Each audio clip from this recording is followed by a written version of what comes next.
ఇప్పుడు నేను ఇక్కడేమో స్వాద్ అనే పోహా బ్రాండ్ తీసుకున్నాను. ఇవి 10 నిమిషాల్లో చాలా ఈజీగా రెడీ అయిపోతాయి.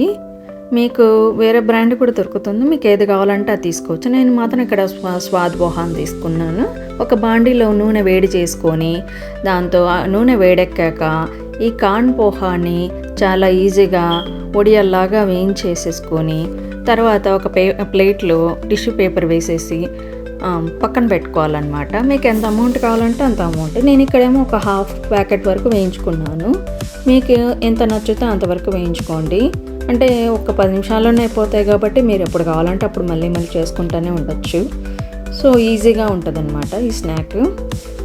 వీటిని అన్నంలో కూడా తినొచ్చు, లేదంటే మసాలా బొరుగులు ముంత మసాలా బొరుగులతో వాటి కలుపుకొనైనా తినొచ్చు అనమాట. చాలా బాగుంటాయి. నేను ఇక్కడ ఏమీ వేయలేదు, ప్లెయిన్గా చేసుకున్నాను. మీకు కావాలంటే పీనట్స్, కొంచెం కరివేపాకు, పప్పులు కలిపి మంచిగా వేసుకోవచ్చు. తర్వాత ఇవన్నీ వేపుకున్న తర్వాత ఒక బౌల్లో సాల్ట్, ఒక స్పూన్ సాల్ట్ అండ్ 1.5 స్పూన్ కారం తీసుకున్నాను. మీరు కారం ఎక్కువ తినే వాళ్ళు అయితే కొంచెం ఎక్కువగానే వేసుకోవచ్చు. నేను కొంచెం తక్కువగానే తీసుకున్నాను, ఎందుకంటే పిల్లలు కూడా తింటారు కాబట్టి.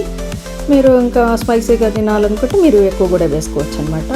తర్వాత వేపుకున్న కార్న్ పోహాను కూడా బౌల్లో వేసేసుకొని బాగా ఒక గరిటె తీసుకొని మంచిగా కలుపుకోవాలి. లేదంటే ఒక మూత పైన పెట్టేసేసి దాన్ని మంచిగా చేసామంటే షేక్ చేసామంటే మొత్తము కలిసిపోతుంది.